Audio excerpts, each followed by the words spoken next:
Bonjour à vous. Un excellent sabbat. À ce moment-ci de l'année, nous approchons du début du cycle annuel des 7 fêtes que le Créateur a décrétées pour nous et que nous devons observer lorsque nous les connaissons. Et c'est un temps enthousiasmant de l'année, très enthousiasmant, parce que ces fêtes-là décrivent justement le plan de salut pour toute l'humanité que Dieu offre graduellement selon son plan justement aux individus à travers l'histoire. Bientôt donc, ce sera la Pâque et les pains sans levain. Ça, ce sont les 2 premières fêtes de ce fameux cycle des fêtes de Dieu. Enthousiasmant comme période de l'année et occasion d'approfondir justement ce que ça veut dire pour que nous le comprenions davantage. Et chaque année que nous observons les fêtes et que nous en reparlons dans les messages, ça nous permet d'approfondir cette grande réalité que Dieu nous révèle dans sa parole. Alors aujourd'hui, dans le message, je vais vous parler principalement de la Pâque, qui est l'occasion la plus solennelle de l'année. Pour l'Église de Dieu, il s'agit ce soir-là, le soir de la Pâque, d'une réunion tout à fait spéciale pour célébrer avec une profonde reconnaissance et dans la dignité, la directive ou le commandement que Dieu nous a donné, la cérémonie annuelle de la Pâque. Ça, c'est le point central, comme on va le voir, de toute l'histoire humaine.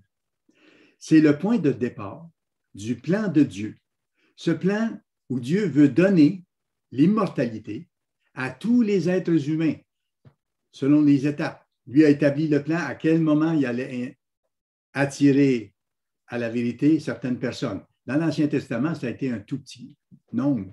On voit simplement ces prophètes, par exemple. Ceux-là ont été appelés, ont reçu le Saint-Esprit, tout ça.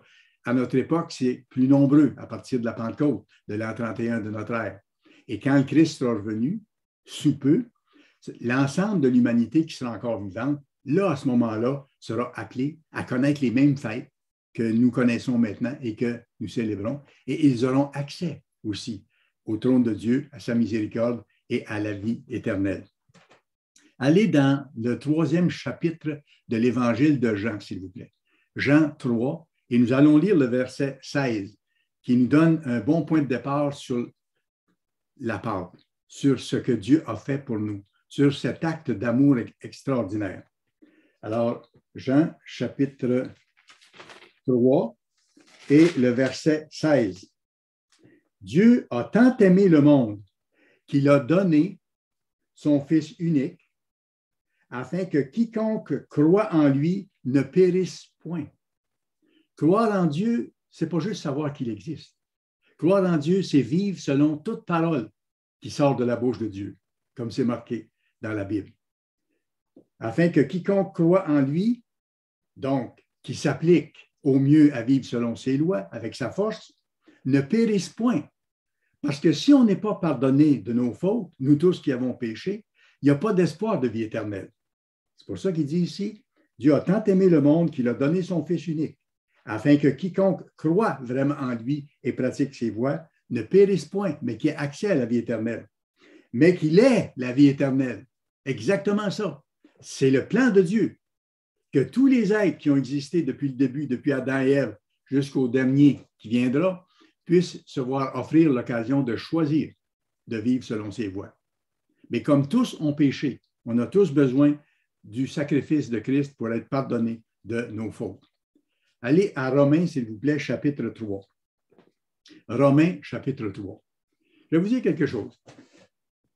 Dieu a créé les êtres humains pas comme des robots qui n'avaient pas le choix, là. Dieu a créé les êtres humains avec un libre arbitre, la possibilité de choisir. Et Dieu voulait que les êtres humains aient chacun son tour l'occasion de choisir de plein gré d'obéir à Dieu, même si ça coûte quelque chose, même si ça demande des efforts et tout ça. Mais Dieu ne voulait pas des robots dans sa famille, mais des êtres qui allaient choisir volontairement de vivre selon ses lois et lui allait les aider pour atteindre le but. Alors, Dieu a créé les êtres humains avec le libre arbitre. Et avant de créer Adam et Ève et les autres humains, Dieu savait qu'ils allaient pécher. Et parce qu'ils étaient poussière et qu'ils allaient pécher, ils allaient retourner à la poussière sans espoir de vie éternelle. Leur vie allait être terminée là si Dieu n'intervenait pas pour racheter leurs fautes, pour les racheter, pour payer l'amende de la mort éternelle, qui est la conséquence de tout péché. Alors, voyez-vous, Dieu savait, et Dieu savait qu'il y aurait une pénalité énorme à payer. Et la pénalité allait être tellement grande qu'il fallait que ce soit quelqu'un d'une valeur exceptionnelle, dont la vie était plus importante que la vie de tous les êtres humains de toute l'histoire. Et ça, c'est le cas du Christ, le Créateur. C'est marqué dans la Bible que Dieu a créé toutes choses par le Christ et pour le Christ. Alors, le Christ, en accord avec son Père, a décidé d'être ce sacrifice pour payer l'amende de nos fautes à notre place. Il a donné sa vie à notre place pour que, au moment où Dieu appelle chacun, que chacun puisse, avec le libre choix qu'il a encore, choisir de vivre selon les lois de Dieu, de demander pardon pour les fautes passées, d'être lavé de ses péchés dans les eaux du baptême et là marcher en nouveauté de vie avec la semence de Dieu en lui, parce que la semence de Dieu est donnée dans la personne au moment du baptême, au moment où la personne est plongée, pour ainsi dire, dans le sang de Christ. C'est ce que représentent les eaux du baptême, l'immersion totale. Et la nouvelle personne qui en ressort, c'est la première journée de sa vie spirituelle. La première journée vraiment de sa vie éternelle, parce que c'est à ce moment-là que par l'imposition des mains d'un serviteur de Dieu qui enseigne les lois de Dieu, la personne reçoit la semence de vie éternelle. Alors, cette décision-là, qui est un sacrifice d'une grande valeur pour payer l'amende de tous nos péchés, elle a été prise longtemps avant qu'aucun être humain n'existe. C'est formidable. Le plan de Dieu est tellement stimulant, tellement encourageant. Alors, le gouverneur de l'univers, qui est devenu plus tard le Père de Jésus, et son porte-parole, qui est devenu, lui, plus tard, Jésus-Christ, dans la chair humaine, ces deux êtres divins qui ont vécu de toute éternité, savaient donc qu'il leur faudrait payer un prix énorme pour que chaque être humain, à tour de rôle, selon son acceptation personnelle, soit pardonné s'il se repentait, qu'il soit racheté, c'est-à-dire que l'amende de ses fautes soit payée, et qu'il soit ainsi délivré de la mort éternelle sous laquelle il était retenu, pour se voir offrir le contraire, l'immortalité, ce que nous n'avons pas, se voir offrir la vie éternelle dans la famille divine. Il y a un bon résumé de ça, donc, dans Romains 3, versets 23 à 25. Romains 3, versets 23 à 25. Verset 23. Car tous ont péché. Tous les êtres humains ont péché. Tous ont péché. Et qu'est-ce que ça a comme conséquence? Tous ont péché et sont privés de la gloire de Dieu. Parce qu'on voit ailleurs dans la Bible que nos péchés mettent un mur de séparation entre Dieu et nous. Tous ont péché et sont privés de la gloire de Dieu. Et ils sont, heureusement, gratuitement justifiés, purifiés, lavés de leurs fautes. Pourquoi? Parce que Dieu est gracieux envers eux, par sa grâce, parce que Dieu peut leur pardonner. Comment? Par le moyen de la rédemption, c'est-à-dire par le moyen du rachat qui a été payé pour nous par Jésus-Christ, comme c'est marqué ici. Alors, je reprends la phrase parce que c'est une phrase clé par rapport à ce que je vous explique. Car tous ont péché et sont privés de la gloire de Dieu. Et ils sont gratuitement justifiés ou lavés par sa grâce, par sa miséricorde, par le moyen de la rédemption, du rachat qui est en Jésus-Christ. C'est lui que Dieu a destiné à être, par son sang, pour ceux qui croiraient, victimes propitiatoires. Donc, c'est lui qui avait été choisi comme victime pour payer à notre place. La parole de Dieu, elle est vraiment claire là-dedans, pour que nous soyons rachetés. Sa vie, son sang ont tellement de valeur que ça peut justement payer pour les fautes de l'ensemble de l'humanité.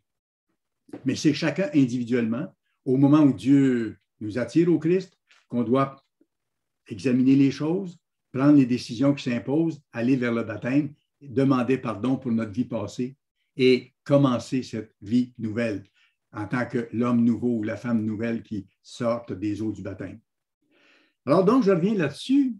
Avant que le monde existe, avant que le monde matériel qu'on connaît autour de nous soit amené à exister, ça avait été planifié que le Christ serait l'agneau sacrifié, l'agneau de Dieu, comme le dit la parole. L'agneau qui allait être le sacrifice tellement précieux, tellement riche, qu'il allait pouvoir compenser pour les fautes de tous les autres êtres humains et payer l'amende de leurs péchés. Reportez-vous à 1 Pierre chapitre 1 à ce sujet-là. 1 Pierre chapitre 1, s'il vous plaît. 1 Pierre chapitre 1, on va lire à partir du verset 18. Verset 18 à 20. Vous savez que ce n'est pas par des choses périssables, par de l'argent ou de l'or, que vous avez été rachetés de la vaine manière de vivre que vous aviez hérité de vos pères. Pourquoi il dit qu'on a hérité ça de nos pères? Parce que tous ont péché depuis Adam et Ève. C'est l'histoire de l'humanité. Alors, il dit ici, ce n'est pas par de l'argent qu'on peut racheter ça. Et personne ne peut payer pour l'amende de ses propres fautes. C'est trop grand. Ça demande trop. Il y a seulement le Créateur qui donne sa vie pour nous, dont le sang versé peut laver nos fautes, peut payer l'amende. Alors, je reprends. Vous savez que ce n'est pas par des choses périssables, par de l'argent ou de l'or que vous avez été rachetés, de la vaine manière de vivre que vous aviez hérité de vos pères, mais par le sang précieux du Christ, notre grand frère, notre Créateur, comme d'un agneau sans défaut et sans tache. Lui, il n'avait jamais péché. Il n'a rien mérité. Il n'a pas mérité de mourir. Il a accepté. Ça nous montre la grandeur de ce geste-là de sa part et la grandeur du geste du Père aussi, qui a donné son Fils unique. Parce que quand ça s'est produit, quand le Christ est mort sur la croix, qui a été torturé, le Père n'était pas insensible à ça, comme un père n'est pas insensible à la misère de ses enfants et à la souffrance de ses enfants. Alors, les deux ont payé un prix énorme. Alors, il dit, mais par le sang précieux, vous avez été rachetés, par le sang précieux de Christ, comme d'un agneau, sans défaut et sans tache, prédestiné avant la fondation du monde.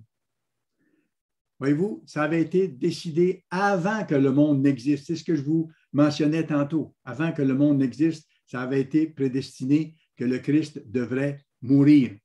Et c'est pour ça que Jean 3, verset 16 a tellement d'importance quand Dieu dit qu'il a tant aimé le monde qu'il a donné son Fils unique, afin que quiconque croit en lui ne périsse point, mais qu'il ait la chance d'atteindre la vie éternelle, le but pour lequel Dieu donne la vie à tous les êtres humains, passé, présent et à venir. C'est son grand but, ça n'a pas changé. C'est pourquoi chaque appelé a besoin, un besoin même, je dirais, absolu et essentiel du sacrifice de la Pâque. Parce que sans la Pâque, sans le sacrifice de Christ, il n'y a pas de pardon de nos fautes. C'est impossible. Et il n'y a pas non plus d'espoir de la vie éternelle. Ça va exactement ensemble.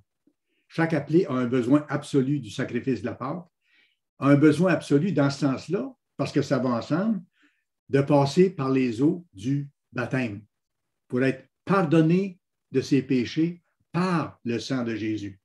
Comme j'ai mentionné tantôt, lorsqu'on est baptisé, on est plongé totalement dans l'eau qui représente le sang du Christ, qui nous lave de toute notre vie passée. Et quand on sort des eaux du baptême, c'est comme si notre vie passée n'existait plus. Les péchés qu'on a commis avant n'existent plus aux yeux de Dieu. L'amende en a été payée. Et c'est à ce moment-là, quand on sort des eaux du baptême totalement purifiées, que Dieu place en nous la semence de la vie éternelle, qui est un germe de ce qu'il est lui-même. son Saint-Esprit, comme on voit dans Acte 2, verset 38. Acte 2, verset 38 nous dit ceci, pas besoin de vous y reporter, c'est un verset que vous connaissez très bien pour la plupart.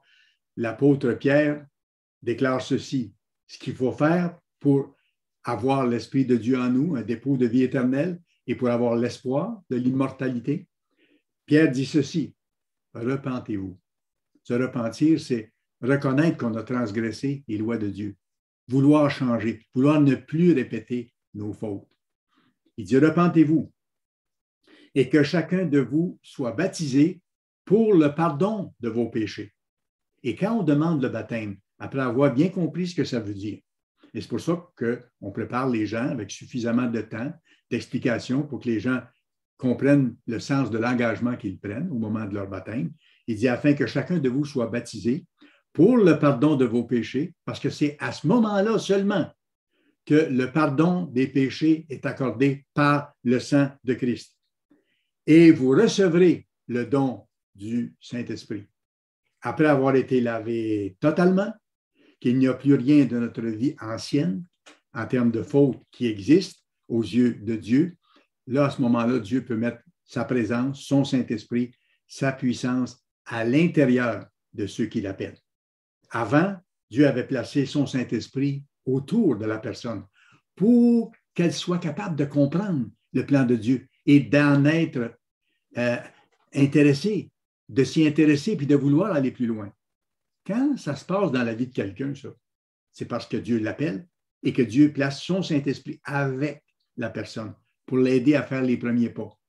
Dieu nous aide tout au long de la route, là. Et après qu'on a son esprit en nous, bien, c'est encore plus fort parce que là, le Christ vit sa vie en nous. Maintenant, est-ce que Dieu aurait pu procéder autrement que par le sang versé pour payer l'amende de nos fautes? La réponse, elle se trouve, vous pourrez aller voir vous-même, dans Lévitique 17, le verset 11. La vie de la chair est dans le sang. Lévitique 17, verset 11. La vie de la chair est dans le sang. On sait que notre vie, c'est dans le sang qui circule à l'intérieur de notre système et qui maintient la vie en nous.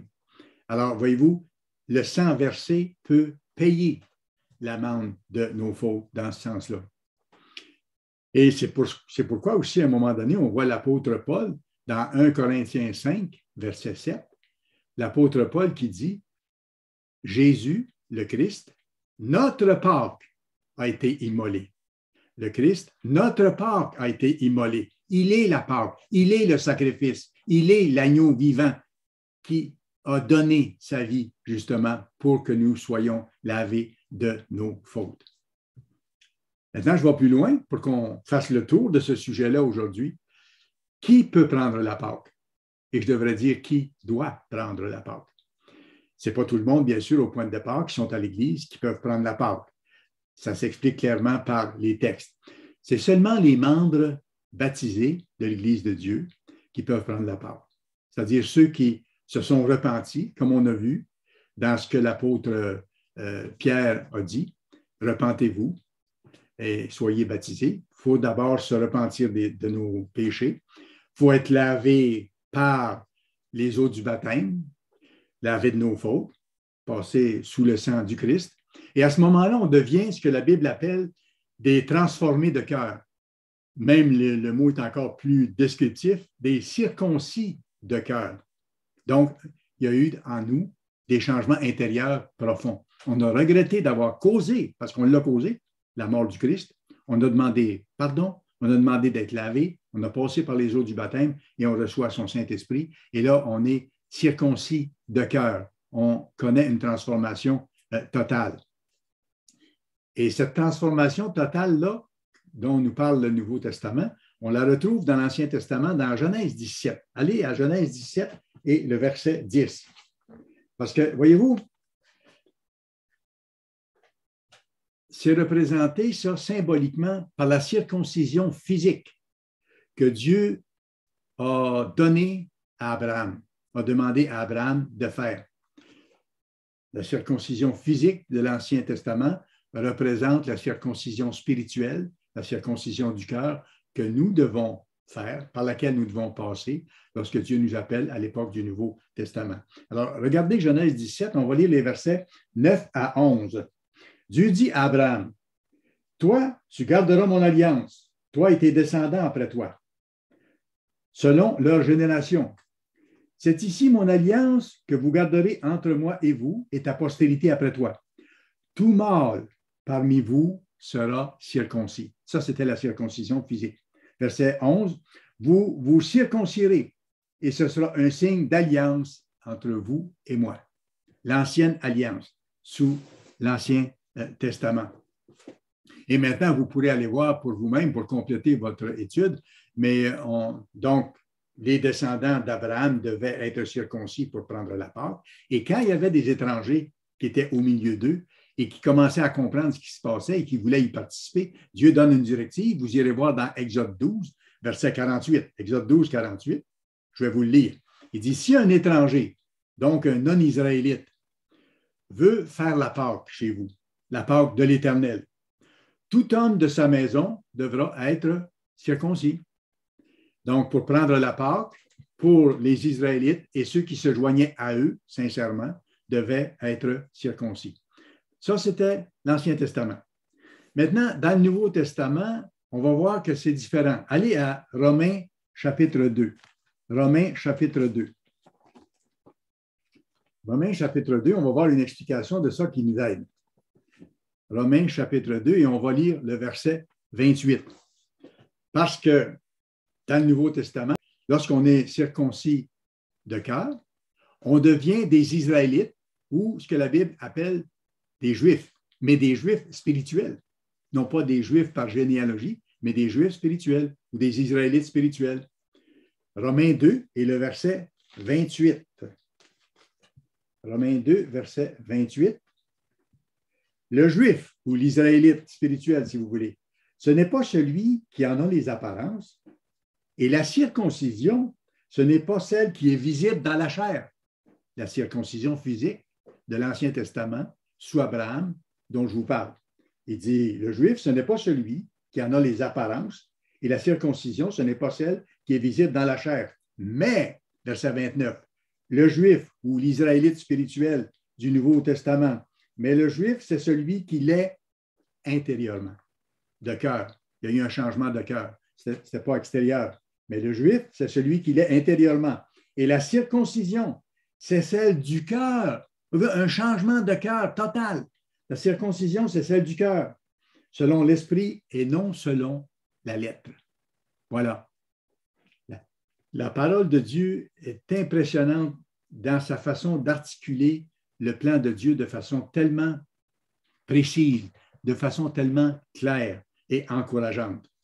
Alors, voyez-vous, dans l'Ancienne Alliance, seuls ceux qui étaient circoncis physiquement pouvaient prendre la Pâque. Et dans la Nouvelle Alliance, à notre époque, ce sont ceux qui sont membres baptisés de l'Église qui peuvent prendre la Pâque. Donc, en ces temps-ci de l'année, alors que nous approchons du début du cycle des fêtes annuelles, qu'est-ce qui arrive? C'est que ceux qui sont baptisés se préparent actuellement à prendre la Pâque et mettre leur attention là-dessus. C'est pour ça que je vous disais tantôt aussi, malgré les circonstances troublantes qu'il y a autour dans le monde, il ne faut pas mettre les priorités là. Il faut mettre la priorité sur notre préparation aux fêtes du printemps. On observe ce qui se passe dans le monde. Le Christ a dit de veiller et de prier, on le fait, mais on ne met pas ça de surveiller les événements du monde avant le fait de se préparer pour les fêtes du printemps. Alors, les baptisés se préparent joyeusement parce qu'ils ont été pardonnés de leurs fautes. Et Dieu pardonne encore à chaque jour lorsqu'on manque la cible à certains points. On n'est pas encore parfait. C'est un processus vers la perfection qui dure toute la vie.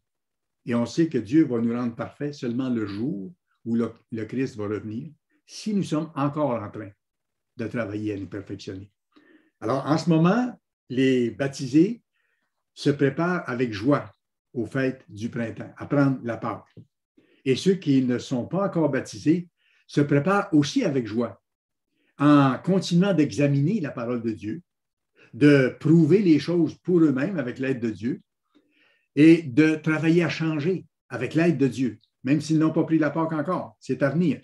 Mais en faisant ça, ils se préparent à prendre la Pâque éventuellement, s'ils sont fidèles dans cette démarche-là. Maintenant, je vais aller plus loin parce que c'est bon qu'on ait une vue d'ensemble de l'importance de la Pâque, de l'ampleur que ça a et de l'importance que ça a. Allons dans Exode chapitre 12, s'il vous plaît.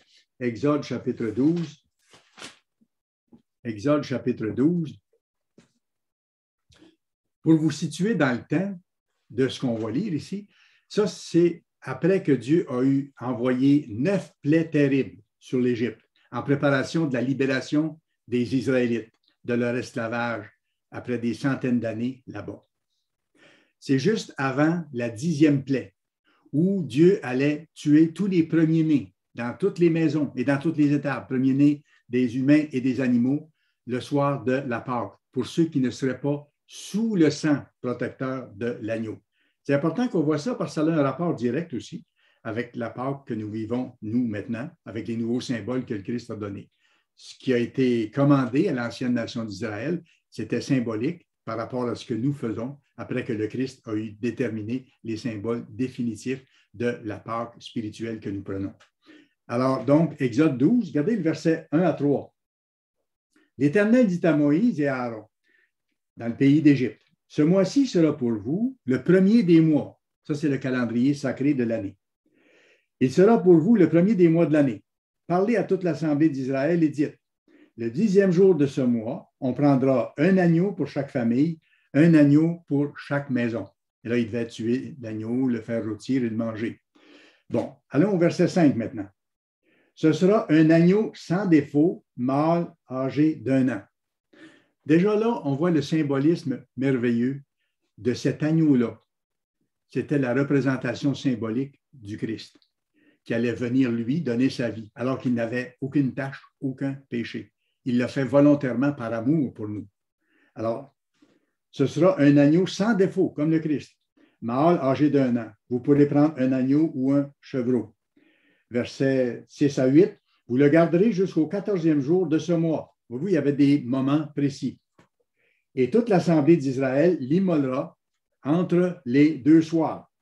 Entre les 2 soirs, ça, c'est le moment qu'il y a entre le coucher du soleil et la pleine noirceur. C'est ce que la Bible appelle entre les 2 soirs. Alors, on l'immolera entre les 2 soirs. Donc, on mettra à mort ce petit agneau entre les 2 soirs. On prendra de son sang et on en mettra sur les 2 poteaux et sur le linteau de la porte des maisons où on le mangera. Alors, il devait immoler l'agneau, prendre du sang, mettre du sang sur le linteau de la porte et sur les poteaux d'entrée de la porte de la maison. Et vous allez voir pourquoi. C'est symbolique, mais c'est puissant. Et ceux qui l'ont fait ont été épargnés de la mort. Et ceux qui ne l'ont pas fait ont subi des morts. Cette même nuit, on en mangera la chair rôtie au feu, on la mangera avec des pains sans levain. Déjà, il y avait introduction de cette notion de pain sans levain, qui, on sait, représente l'absence de péché. On mange, nous, pendant les 7 jours de la fête des pains sans levain, chaque jour, un peu de pain sans levain qui représente la perfection du Christ vers laquelle on doit tendre. Alors, voilà la directive qui était donnée. Maintenant, regardez le verset 11. Allons plus loin. Quand vous le mangerez, l'agneau, vous aurez vos reins sains, c'est-à-dire vous serez vêtus totalement, vos souliers aux pieds et votre bâton à la main, le bâton de marche. Et vous le mangerez à la hâte. C'est la Pâque de l'Éternel. Pourquoi il dit ça? Parce que c'était une situation d'urgence. C'est cette nuit-là que l'ange de la mort allait passer pour détruire les premiers-nés qui n'étaient pas sous cette protection-là. Et eux devaient se préparer parce qu'ils partaient le lendemain soir. Ils devaient quitter l'Égypte le lendemain soir. Alors, ils devaient déjà être prêts. Le sentiment d'urgence. Comme nous maintenant, on voit autour un sentiment d'urgence dans les événements qui s'installent pour que nous nous préparions, pour que ceux que Dieu appelle qui ne sont pas baptisés continuent avec reconnaissance leur préparation et que ceux qui sont baptisés se préparent à prendre la Pâque d'une façon digne, reconnaissante, joyeuse et vraiment de tout cœur, avec profondeur. Et regardez maintenant ce qui s'est passé tout de suite après, quand il leur a dit, vous mangerez l'agneau que vous aurez immolé entre les 2 soirs, vous le mangerez avec votre bâton à la main, prêt à partir. Verset 12. Cette nuit-là, je passerai dans le pays d'Égypte et je frapperai tous les premiers-nés du pays d'Égypte, depuis les hommes jusqu'aux animaux, et j'exercerai des jugements contre tous les dieux de l'Égypte. Je suis l'Éternel. Verset 13. Le sang qu'ils avaient mis sur la porte, sur le linteau et les poteaux, le sang vous servira de signe sur les maisons où vous serez. Je verrai le sang, c'est Dieu qui parle, et je passerai par-dessus vous, et il n'y aura point de plaie qui vous détruise, quand je frapperai le pays d'Égypte. Et c'est le sens de la Pâque. Le mot originel pour la Pâque, c'est passer par-dessus. Donc, épargner, passer par-dessus ceux qui allaient être sous le signe du sang de l'agneau sur la porte de leur maison. Et c'est le sens de la Pâque. Et ceux qui sont baptisés se sont placés sous le signe du sang de Christ, sous le sang rédempteur du Christ, pour se voir éviter la mort éternelle.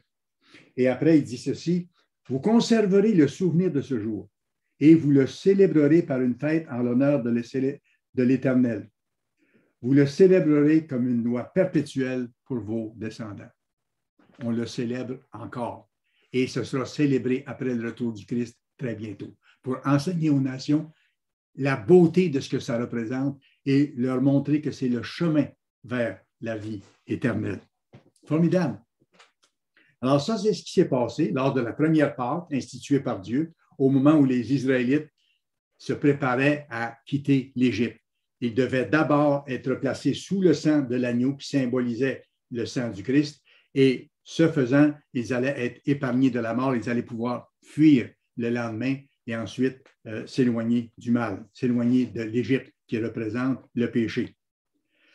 Maintenant, on se reporte dans le temps, 15 siècles plus tard, à peu près 1500 ans plus tard, le Christ est venu sur la terre et lui, en tant que maître du sabbat, en tant que créateur de toutes choses, en tant que notre grand roi à venir, lui a changé les symboles de la Pâque. Allez dans le 22e chapitre du livre de Luc, s'il vous plaît. On va le voir. Luc, chapitre 22. Luc, chapitre 22.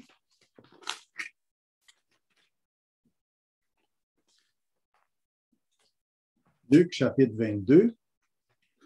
Et on va lire le verset 1. Et là, on va voir la période de temps où le Christ a changé les symboles en question. C'est ce qui explique comment nous célébrons la Pâque maintenant. Luc 22, verset 1. La fête des pains sans levain, appelée la Pâque, approchait. Là, je fais une petite parenthèse. Voyez-vous, il dit, la fête des pains sans levain, appelée la Pâque. C'était la façon à l'époque de mentionner la Pâque comme étant toute cette saison-là. Pas simplement le jour de la Pâque, mais les jours de pain sans levain et aussi les jours de préparation. Parce qu'eux aussi, comme nous, on va faire avant la Pâque et les pains sans levain, on va enlever tous les produits levés de notre maison et le levain, et on va mettre de côté ou se préparer des pains sans levain pour en manger un peu chaque jour. Alors, la fête des pains sans levain, appelée la Pâque, approchait. Alors, voyons maintenant le verset 8. Verset 8. Jésus envoya Pierre et Jean en disant, « Allez nous préparer la Pâque, afin que nous la mangions. » Et ils lui dirent, « Où veux-tu que nous la préparions? » Il leur répondit, « Voici, quand vous serez entrés dans la ville, vous rencontrerez un homme portant une cruche d'eau. Suivez-le dans la maison où il entrera. Et vous direz au maître de la maison, le maître te dit, où est le lieu où je mangerai la Pâque avec mes disciples? Il vous montrera une grande chambre haute, meublée. C'est là que vous préparerez la Pâque. Voyez-vous, c'est le Christ qui a déterminé où ça allait se passer. C'est là que vous préparerez la Pâque. Ils partirent et trouvèrent les choses comme il le leur avait dit. Et ils préparèrent la Pâque. Bon. Alors, ici, donc, on voit qu'il y a un moment précis et il y a un lieu précis qui est déterminé par le Christ. Et c'est ce soir-là que Jésus a été arrêté après avoir mangé le repas de la Pâque. C'est après ça qu'il a été arrêté, qu'il a été martyrisé durant la nuit et ensuite qu'il a été crucifié dans la partie diurne de la journée, du 14e jour de Nissan. Et à la fin de l'après-midi, au milieu de l'après-midi, qu'il est décédé. Après ça, il a été mis au tombeau, au sépulcre, juste avant le sabbat. Et ce sabbat était un grand jour. C'était le premier jour des pains sans levain. Donc, on va plus loin. 14, verset 14. L'heure étant venue, l'heure étant venue, il se mit à table et les apôtres avec lui. Alors, voyez-vous, lorsqu'on prend la Pâque, c'est à un moment précis, à une heure précise, entre les deux soirs, comme au moment où l'agneau avait été mangé. Alors, à une heure précise. Et c'est à un lieu déterminé. On a vu que c'est le Christ qui a dit, allez à telle place, vous allez rencontrer un homme qui a une cruche d'eau, suivez-le et demandez au maître de la maison qu'il vous garde une place parce que c'est là qu'on va manger la Pâque ensemble. Alors, c'est Dieu qui détermine l'heure, qui a déterminé l'heure, qui est toujours la même, et le jour qui est toujours le même, et le lieu où ça doit se faire. Gardez votre place ici dans Luc 22. On va aller dans Deutéronome 16 pour voir le lien. Deutéronome chapitre 16. Tout ça se tient, vous allez voir, c'est fascinant quand on fait une recherche un petit peu plus poussée là-dessus. Là. Le plan de Dieu est tellement précis et tellement formidable. Deutéronome 16, versets 5 et 6. Dieu avait déjà précisé comment on allait procéder pour la Pâque et les pains sans levain. Tu ne pourras pas sacrifier la Pâque dans l'un quelconque des lieux que l'Éternel ton Dieu te donne pour demeure. Donc, Dieu avait déjà dit, vous ne célébrerez pas la Pâque n'importe où dans votre pays, là. Mais c'est dans le lieu que choisira l'Éternel ton Dieu pour y faire résider son nom que tu sacrifieras la Pâque. Voyez-vous, c'est lui qui détermine le lieu et qui inspire ses ministres pour trouver l'endroit qui convient. Et après, il précise, le soir, au coucher du soleil, donc entre les deux soirs, le soir au coucher du soleil, à l'époque de la sortie d'Égypte. Voyez-vous comment tout est précis dans le plan de Dieu, Ancien Testament, Nouveau Testament. Revenez maintenant à Luc 22. Luc 22, verset 14, je vous rappelle simplement que l'heure étant venue, donc c'est à une heure précise qu'on prend la Pâque, et dans un lieu désigné par le Christ à ce moment-là, et maintenant par un lieu qui est déterminé par les serviteurs de Dieu, par ses ministres, qui demandent à Dieu de lui montrer quel est l'endroit qu'il veut utiliser. Versets 15 à 20 maintenant. Voyons ce que le Christ a fait lors de cette dernière Pâque qu'il a prise avec ses disciples, avec ses apôtres, avant d'être arrêté et torturé. Verset 15. Il leur dit, « J'ai vivement désiré manger cette Pâque avec vous avant de souffrir. Car, je vous le dis, je ne la mangerai plus jusqu'à ce qu'elle soit accomplie dans le royaume de Dieu. » Et ayant pris une coupe et rendu grâce, il dit, « Prenez cette coupe et distribuez-la entre vous. Car je vous le dis, je ne boirai plus désormais du fruit de la vigne jusqu'à ce que le royaume de Dieu soit venu. » Verset 19. Ensuite, il prit du pain et après avoir rendu grâce, il le rompit et le leur donna en disant, « Ceci est mon corps. » Voyez-vous, il a changé les symboles. Voici maintenant, là, ceci va représenter mon corps. Ce n'est pas son corps réellement, comme certaines églises prétendent, en disant que l'hostie, c'est le corps du Christ, là, comme tel, que le Christ est rentré dedans. Non, non, c'est un symbole. Ça, c'est la vérité. Ceci est mon corps, donc le symbole que je vous donne pour prendre la Pâque désormais. Ceci est mon corps qui est donné pour vous. Faites ceci en mémoire de moi. Il prit de même la coupe après le souper et la leur donna en disant, cette coupe est la nouvelle alliance en mon sang qui est répandue pour vous. Alors, voyez-vous, ce sont ici les nouveaux symboles que le Christ leur a donnés pour prendre désormais la Pâque, pour célébrer cette cérémonie. Il ne devait plus tuer un agneau qui représentait l'agneau parfait qui allait venir, le Christ, sans tache. Et son corps allait représenter, être représenté, dis-je, par le pain sans levain, où il n'y a pas de levain dedans, où il n'y a pas de péché. Et un petit peu de vin allait représenter son sang. Allez maintenant dans Jean, chapitre 6. L'évangile de Jean au chapitre 6. On continue. Jean, chapitre 6. Dans ce chapitre-là, ici, Jésus nous montre la grande signification des deux symboles dont je vous parle. Et c'est important pour ceux qui se préparent à prendre la Pâque de les comprendre plus profondément chaque année, d'en voir la valeur, justement pour prendre la Pâque dignement et avec la reconnaissance qui est due envers Dieu et envers son bien-aimé. Alors, Dieu nous montre ici, le Christ nous montre ici la grande signification des deux symboles et l'absolue nécessité pour les circoncis de cœur, pour les baptisés, de prendre la Pâque. Faites ceci en mémoire de moi.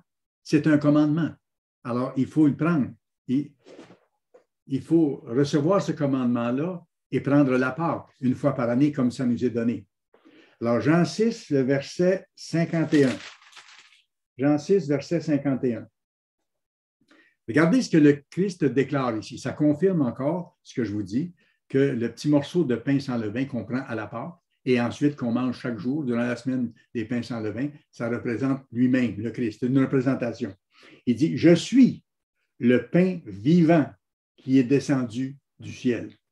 Si quelqu'un mange de ce pain, donc si quelqu'un prend la Pâque après s'être repenti, après avoir été lavé de ses fautes, il vivra éternellement. » Pourquoi? À cause de ce que je vous ai dit tantôt. Parce que lorsqu'on passe par les eaux du baptême, qu'on se repent réellement, qu'on est lavé de nos fautes, ensuite on reçoit la semence de vie éternelle, on est en direction de l'immortalité. Il dit après, « Et le pain que je donnerai, c'est ma chair que je donnerai pour la vie du monde. » Formidable. Regardez verset 52. Là-dessus, les Juifs discutaient entre eux, disant, « Comment peut-il nous donner sa chair à manger? » Pour eux autres, là, c'était comme du cannibalisme, ça. Ils ne comprenaient pas que c'était un symbole. Ils ne pouvaient pas comprendre non plus, parce qu'ils n'avaient pas l'Esprit de Dieu. Ils ne pouvaient pas comprendre. Et en plus, les chefs religieux étaient contre le Christ. Ils cherchaient à le piéger continuellement. Alors, regardez le verset 53. Jésus leur dit, en vérité, je vous le dis, si vous ne mangez la chair du Fils de l'homme et si vous ne buvez son sang, donc, autrement dit, si vous ne prenez pas à la Pâque les symboles que moi, en tant qu'autorité suprême sous le gouverneur de l'univers, moi, le sacrifice vivant, l'agneau, moi, je vous dis de prendre. Si vous ne le faites pas, vous n'avez pas en vous la vie éternelle. Regardez, c'est ce qu'il dit ici. Il dit, si vous ne buvez pas mon sang, si vous ne mangez pas ma chair, vous n'avez pas la vie en vous-même. Vous n'avez pas la vie en vous-même. Voyez-vous, si on n'est pas baptisé, on n'a pas encore été lavé de nos fautes. Si on n'est pas baptisé, on n'a pas encore le Saint-Esprit en nous. Il faut que ces étapes-là viennent avant qu'on puisse aller plus loin. Allons au verset 54 maintenant. Celui qui mange ma chair et qui boit mon sang à la Pâque a la vie éternelle. Pourquoi? Parce qu'il a fait le chemin que Dieu lui a montré de faire pour changer et se mettre sous la protection du sang du Christ et se mettre entre les mains du gouverneur de l'univers pour avoir la force du Christ en lui afin de devenir de plus en plus comme le Christ, de revêtir le Christ. Il dit, celui qui mange ma chair et qui boit mon sang a la vie éternelle. Il y a déjà un dépôt de la vie éternelle parce qu'il a reçu le Saint-Esprit. Et je le ressusciterai au dernier jour. Maintenant, c'est intéressant de mettre ça ensemble comme il faut, ces morceaux-là, les morceaux du casse-tête, là, parce que la vie éternelle fait partie de cette démarche-là. Voyez le verset 55 maintenant. Car ma chair est vraiment une nourriture et mon sang est vraiment un breuvage, symboliquement. OK? C'est ce qu'il leur mentionne ici. Verset 56. Celui qui mange ma chair et qui boit mon sang à la Pâque demeurera en moi et je demeure en lui. Comme le Père qui est vivant m'a envoyé et que je vis par le Père, ainsi celui qui me mange vivra par moi. Encore la vie éternelle en bout de ligne pour celui qui va mettre en pratique les directives de celui qui a changé les symboles et qui a donné cette Pâque nouvelle, la nouvelle alliance dont il est question. On ne s'y reportera pas, mais vous irez voir dans Romains 8, verset 11, qui va exactement dans le même sens, qui clarifie la chose encore davantage. Romains 8, verset 11. Si l'Esprit, le Saint-Esprit, de celui qui a ressuscité Jésus d'entre les morts, ça c'est le Père qui a ressuscité son Fils d'entre les morts, le Christ est le premier-né d'entre les morts, le premier-né spirituellement. Il dit, si l'Esprit, le Saint-Esprit, de celui qui a ressuscité Jésus d'entre les morts habite en vous, parce qu'on a passé par les eaux du baptême et qu'on a reçu son Saint-Esprit, si cet esprit-là habite en vous et qu'on continue de le garder en continuant de pratiquer ses lois, parce qu'on cesse de pratiquer ses lois, l'Esprit se retire. celui qui a ressuscité Jésus d'entre les morts, si son esprit habite en vous, celui qui a ressuscité Jésus-Christ d'entre les morts rendra aussi la vie, c'est-à-dire la vie éternelle, à votre corps mortel par son esprit qui habite en vous, si vous lui appartenez en tant que circoncis de cœur, en tant que baptisé, en tant que personne qui continue à se repentir. Alors, prendre la part, c'est se rappeler ce sacrifice inouï qui a été fait par l'agneau de Dieu, par notre Créateur. Et c'est se rappeler l'engagement que nous avons pris au baptême, de changer et de continuer à changer tout au long de notre vie. Le combat n'est jamais fini. Et parfois, l'adversaire nous ramène des pièges et on retombe dans des anciennes problématiques. Et il faut reprendre le combat, demander pardon, demander son aide. Et Dieu est prêt à nous la donner. Et il nous la donne parce qu'il veut nous amener à terme. Écoutez, il a payé tellement cher qu'il est prêt à tout nous donner pour que nous y arrivions. Mais il faut que nous fassions notre part. Il faut lui demander et lui faire confiance. Et notre part à faire, notre rôle à jouer, de rejeter toute forme de mal, ça, c'est les pains sans levain. C'est le fait de manger à la Pâque un peu de pain sans levain et tout au long de la semaine, des pains sans levain, de manger un peu de pain sans levain. Ça, c'est représenté par le jour suivant et la semaine qui suit, les 7 jours de pain sans levain. Allez voir ce que Paul en dit à 1 Corinthiens chapitre 5. 1 Corinthiens chapitre 5. Vous allez voir, c'est très, très clair encore. Le plan de Dieu n'est pas compliqué, mais pour le comprendre, il faut que Dieu nous donne de le comprendre. Et c'est ce qui est fascinant quand Dieu appelle quelqu'un et qu'on voit la personne commencer à comprendre des choses qu'il est impossible de comprendre autrement que par le fait que Dieu lui donne. Ça, c'est tellement encourageant parce qu'on voit que Dieu travaille avec cette personne et la personne est stimulée, encouragée. Alors, voyez ce que Paul dit ici concernant ça. Verset 7, 1 Corinthiens 5, verset 7. Faites disparaître le vieux levain. Donc, il faut se débarrasser de nos vieilles façons de faire, nos vieilles façons de penser, nos vieilles façons d'agir. Ça, c'est le levain dans nos vies. Ça représente l'Égypte. Faites disparaître le vieux levain afin que vous soyez une pâte nouvelle, une pâte différente, puisque vous êtes sans levain, car Christ, notre Pâque, a été immolé. C'est ce que je vous disais tantôt. C'est le Christ qui est notre Pâque. Il a été immolé. Quand on passe par les eaux du baptême, notre vie passée, toutes les amendes de nos fautes ont été payées. Christ, notre Pâque, a été immolé. Et après, il dit, verset 8, célébrons donc la fête, non avec du vieux levain, non avec un levain de malice et de méchanceté, ce que nous étions tous avant, et ce contre quoi nous continuons de nous battre régulièrement. Il dit, non avec du vieux levain, non avec un levain de malice et de méchanceté, mais avec les pains sans levain, de la pureté et de la vérité. Ça, c'est le chemin à suivre que Dieu nous donne. Voyez-vous, parce que les Israélites ont célébré la Pâque en Égypte qui leur avait été commandée, qu'est-ce qui est arrivé? Ils ont été épargnés de la mort physique. Pas pour rester esclaves en Égypte, mais pour quitter l'Égypte ensuite. Et c'est la même chose pour nous. À notre baptême, nous nous sommes placés sous le sang rédempteur du Christ pour être épargnés de la mort éternelle et pour sortir de l'Égypte spirituelle de nos anciennes voies, de nos anciennes façons de faire. C'est clair, hein? Et tout ça va ensemble, là. Écoutez, le Christ a payé personnellement tellement cher pour que nous soyons libérés des conséquences mortelles du péché que nous devons travailler vraiment de tout cœur, avec son aide. Tout seul, on n'est pas capable, mais avec son aide, pour ne plus retourner sous l'esclavage de nos anciennes fautes. Je vais vous montrer maintenant, avant d'aller plus loin et avant de terminer, la description prophétique de ce fameux sacrifice sans pareil qui a été fait par le Christ. Allez dans Ésaïe, chapitre 53. Ça, c'est un chapitre qui est tellement touchant. Chaque fois que je vois ces passages-là, ça me touche énormément et avec raison, parce qu'on voit la grandeur du sacrifice qui a été fait. Ésaïe 53, ça parle du Christ lui-même, versets 1 à 6. Qui a cru à ce qui était annoncé? Le sacrifice a été annoncé longtemps d'avance. Qui a reconnu le bras de l'Éternel, le bras du Père, qui avait envoyé son Fils pour donner sa vie, comme on l'a vu tantôt? Il s'est élevé, lui, le Christ, Il s'est élevé devant lui, devant son Père, comme une faible plante. Il est devenu un être humain, un petit bébé dans la chair humaine. Il a grandi, il est devenu un adolescent, il est un homme, et ensuite il a accompli son ministère jusqu'au bout, jusqu'à la mort. Comme un rejeton qui sort d'une terre desséchée.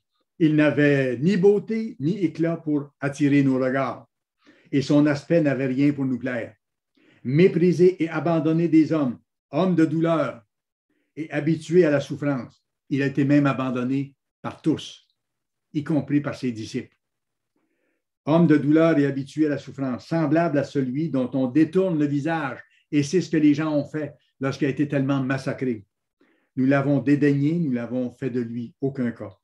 Cependant, ce sont nos souffrances qu'il a portées, c'est de nos douleurs qu'il s'est chargé, et nous l'avons considéré comme frappé de Dieu et humilié.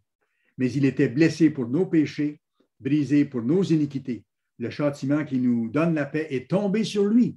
Il a pris sur ses épaules toutes nos fautes, et c'est par ses meurtrissures que nous sommes guéris. Nous étions tous errants comme des brebis. On ne connaissait pas Dieu, personne d'entre nous. Chacun suivait sa propre voie. Et l'Éternel a fait retomber sur lui l'iniquité de nous tous. Pourquoi? Pour que nous ayons accès à son trône de miséricorde et accès à la vie éternelle. Regardez le verset 9 et 10. On a mis son sépulcre parmi les méchants et son tombeau avec le riche. On voit ça dans les textes du Nouveau Testament. Le Christ a été mis au tombeau d'un homme riche. On a mis son tombeau avec le riche, quoiqu'il n'ait point commis de violence et qu'il n'y ait point eu de fraude dans sa bouche. Il a plu à l'Éternel, au Père, de le briser par la souffrance. Après avoir livré sa vie en sacrifice pour le péché, il verra une postérité et prolongera ses jours. Et l'œuvre de l'Éternel, l'œuvre du gouverneur de l'univers, son Père, prospérera entre ses mains. Oui, parce que comme on voit dans Ésaïe 9, verset 6, il va donner au gouvernement de Dieu une croissance sans fin après son retour prochain sur la terre. Alors, ça, c'est ce qui attend le Christ. Et nous aurons part à ça si nous sommes fidèles. C'est fantastique. Maintenant, regardez Ésaïe 52, juste un peu avant. On parle encore du Christ ici, versets 13 à 15. C'est le Père qui parle encore. « Voici mon serviteur prospérera. Il montera, il s'élèvera bien haut. Il a une destinée incroyable parce qu'il sera le roi des rois et le seigneur des seigneurs. » Et il revient ensuite, Dieu inspire Ésaïe de dire ce qui va se passer, ce qui allait se passer, les souffrances qu'il allait subir, puis ensuite les bénédictions qui allaient suivre. De même qu'il a été pour plusieurs un sujet d'effroi lorsqu'il a été torturé, tant son visage était défiguré, tant son aspect différait de celui des fils de l'homme. Ça veut dire que son visage ne ressemble plus du tout à un visage humain. Ça indique un peu à quel point il a été martyrisé. De même, il sera pour beaucoup de peuples un sujet de joie. Pourquoi? Parce qu'un jour, les peuples anciens, les peuples actuels vont comprendre la grandeur du sacrifice de Christ, ce qui a été souffert pour chacun des individus. Un jour, ils comprendront. C'est ce qui est mentionné ici. Et ça, c'est annoncé environ 700 ans avant que le Christ vienne sur la terre pour se donner en tant qu'agneau de Dieu. De même, il sera pour beaucoup de peuples un sujet de joie. Devant lui, des rois fermeront la bouche, car ils verront ce qui ne leur avait point été raconté. Ils apprendront ce qu'ils n'avaient point entendu. Voyez-vous la grandeur du sacrifice de Christ? Et ce que je veux ajouter ici, en relisant ça et en préparant le message, je me suis rendu compte un peu plus encore que celui qui a inspiré Ésaïe d'écrire ces choses-là, c'est le Christ, qui allait, 700 ans plus tard, vivre la description de ce qui est mentionné ici, qui allait être méprisé, torturé, qui allait être crucifié, que son visage allait être tuméfié, défait, au point de ne plus ressembler à un visage d'être humain. C'est lui, le Christ, le Dieu de l'Ancien Testament, qui avait inspiré Ésaïe d'écrire ça. Et quand le Christ, le soir où il a été arrêté, a prié son Père avec tellement d'intensité, à tel point qu'il y avait des grumeaux de sang qui sortaient des pores de sa peau, il y avait une tension extrême, comme ce n'est pas possible, parce que lui savait exactement, mot à mot, ce qui allait se produire dans les heures suivantes. ce par quoi il allait passer. Et il ne voulait pas reculer. Par amour pour qui? Pour vous et pour moi. Pour les nôtres qui ne sont pas appelés encore et qui seront appelés au bon moment. C'est en mémoire de lui que nous célébrons la Pâque. C'est si important. Et on le fait selon son commandement. Il nous a dit, faites ceci en mémoire de moi. Allez à 1 Corinthiens chapitre 11, s'il vous plaît. 1 Corinthiens chapitre 11.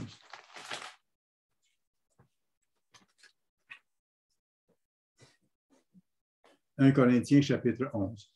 Le Christ a dit, faites ceci en mémoire de moi. Et nous prenons la Pâque avec une profonde reconnaissance. Une fois par année, à une date précise et dans le lieu que Dieu nous montre. Et ce n'est pas à chaque jour, là, sous la forme d'une hostie. Là. Ça, c'est contraire à la loi de Dieu. Et ce n'est pas non plus 3 ou 4 fois par année, selon certains groupes soi-disant chrétiens qui pensent plaire à Dieu, sincèrement peut-être, mais qui ne plaisent pas à Dieu en faisant ça, parce qu'ils ne suivent pas ses directives. 1 Corinthiens 11 et le verset 26.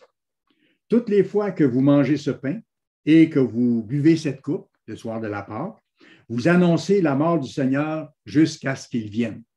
Et c'est la grandeur de la cérémonie à laquelle nous allons bientôt participer. C'est un mémorial de son sacrifice. Et j'ajoute ceci, c'est un mémorial de son sacrifice immérité. Immérité par lui, parce qu'il n'a jamais péché, mais il a payé l'amende à notre place, par exemple. Et immérité par nous, parce que c'est impossible que nous puissions mériter que notre Créateur meure pour nous à notre place, subisse le martyre à notre place pour que nous soyons pardonnés et que nous ayons accès à la possibilité de recevoir un jour la vie éternelle si nous sommes fidèles. Voyez-vous, c'était immérité de sa part et de notre part. Vous pourrez aller voir, on ne s'y reportera pas, mais Romains 5, verset 8. Dieu prouve son amour envers nous, en ce que lorsque nous étions encore des pécheurs, Christ est mort pour nous. C'est fort, hein? C'est fort. Notre responsabilité est celle-ci, c'est de prendre la Pâque dans la bonne attitude. Regardez le verset 27. C'est pourquoi celui qui mangera le pain ou boira la coupe du Seigneur indignement. Donc, il faut prendre la Pâque dignement. Il dit, celui qui boira la coupe du Seigneur indignement sera coupable envers le corps et le sang du Seigneur. Ici, certains lisent ce passage-là et disent, je ne suis pas digne de prendre la Pâque. J'ai des nouvelles pour vous si vous pensez ça. Vous avez entièrement raison. Parce que c'est mon cas aussi. Il n'y a pas un être humain qui est digne de prendre la Pâque et qui pourrait faire tellement pour se montrer digne de prendre la Pâque, pour mériter, autrement dit, de prendre la Pâque ou pour mériter que le Christ meure pour nous. C'est ça que ça veut dire. Par contre, il faut comprendre que la prendre indignement, la Pâque, et s'attirer des foudres de Dieu dans ce sens-là, quand on le sait, c'est la prendre de manière négligente, sans réfléchir, sans se préparer, sans réaliser de plus en plus la grandeur du prix qui a été payé pour nous et sans l'apprécier vraiment. Alors, la prendre dignement, c'est simplement la prendre avec une attitude qui continue de se repentir, continue de travailler à changer. Réfléchir à ce que le Père et le Fils ont fait pour nous et continuent de faire. Et regardez le verset 28 maintenant. Que chacun donc s'éprouve soi-même et qu'ainsi il mange du pain et boive de la coupe. Formidable. Et l'examen de soi, ce n'est pas une auto-torture, là. C'est un auto-examen honnête. On peut regarder aussi les points qu'on a réussi à améliorer dans notre vie spirituelle au cours de l'année pour s'encourager. Mais le point principal, c'est de regarder, et c'est le cas de tous, ce qu'on a encore à changer, ce qu'on a encore à améliorer. Est-ce que ma façon de penser, ma façon de m'habiller, ma façon de manger, ma façon d'agir, ma façon de réagir devant les autres, est-ce que, par rapport aux autres, est-ce que c'est conforme au Christ? Est-ce que j'agis de plus en plus comme le Christ agirait à ma place? C'est ça. Planifier, autrement dit, mieux faire. Planifier nos actions, nos pensées, nos réactions. Donc, prendre les choses au sérieux. Pourquoi? Parce que c'est comme ça que ça doit être pris dignement à la Pâque. Et raison de plus maintenant que nous voyons les choses avancer à vitesse grand V sur le plan mondial vers la fin qui approche, il faut être sérieux et vraiment passer à l'action. Les choses qu'on a à changer, il faut faire les choses qu'il faut pour les changer avec l'aide de Dieu. Parce que la vraie foi, c'est agir selon ce qui nous est révélé. C'est agir selon ce qu'on sait. Autrement, ce n'est pas la foi. Absolument pas. Satan a la foi, mais il y a une fausse foi. Il sait que Dieu existe, bien plus que vous et moi. Il l'a vu en personne. Mais il n'agit pas selon ce que Dieu dit de faire. Alors, la vraie foi selon Dieu, c'est d'agir selon ce que Dieu nous dit de faire, de vivre selon toute parole de Dieu. Écoutez, si en tant que membre de l'Église, on est dans une salle et qu'un des responsables de la salle arrive et dit « Il y a le feu à la bâtisse, partez », si on reste assis, ça ne change rien. Je peux savoir qu'il y a du feu dans la bâtisse qui s'en vient. Mais si je ne bouge pas, comprenez-vous ce qui risque d'arriver? Il faut que j'agisse comme Noé. Noé a été averti de ce qui s'en venait, comme nous sommes avertis de ce qui s'en vient. Et nous sommes avertis de ce que nous devons faire et sur qui nous devons compter pour être capable de le faire. Il nous donne tous les moyens pour y arriver. Alors, on ne doit pas tarder. Comme Noé qui n'a pas tardé, qui a bâti l'arche qui lui a été demandé, c'est écrit dans la Bible que Noé a fait tout ce que Dieu lui a dit de faire. Formidable. Il a fait tout ce que Dieu lui a dit de faire. Aimer Dieu, là, c'est obéir à ses lois. L'amour de Dieu est indissociable de l'obéissance à ses lois. Absolument. Totalement. 1 Jean 2. Allez à 1 Jean 2, un dernier verset. 1 Jean chapitre 2. Et ça résume très bien et très clairement ce que je vous explique. 1 Jean 2, verset 3 à 6. Si nous ne gardons pas ces commandements, autrement dit, ce qu'il nous dit de faire, si nous ne nous appliquons pas à faire ce qu'il nous dit de faire, je peux croire en Dieu, mais je ne crois pas Dieu. Je ne fais pas ce qu'il me dit. Si nous gardons ces commandements, nous savons par cela que nous l'avons connu. Celui qui dit « je l'ai connu » et qui ne garde pas ses commandements est un menteur.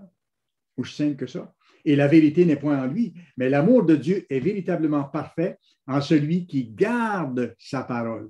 Par cela, nous savons que nous sommes en lui. C'est le seul chemin. Et il nous promet toute l'aide nécessaire pour être capable d'y arriver. La vraie foi, c'est d'obéir à Dieu dans ce qu'il nous dit exactement.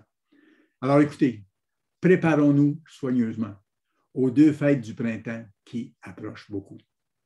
Ceux d'entre nous qui ne sont pas encore baptisés, continuez joyeusement à apprendre les lois de Dieu, à découvrir, à mettre en pratique au mieux possible.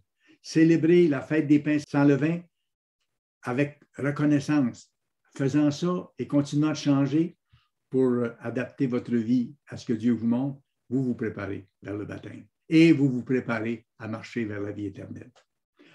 Pour tous ceux qui sont baptisés, qui sont à l'Église, continuons de nous examiner et mettons l'accent plus que sur les événements mondiaux, sur le fait de se préparer d'ici les jours et de la Pâque et des pains sans levain. Continuons de nous purifier.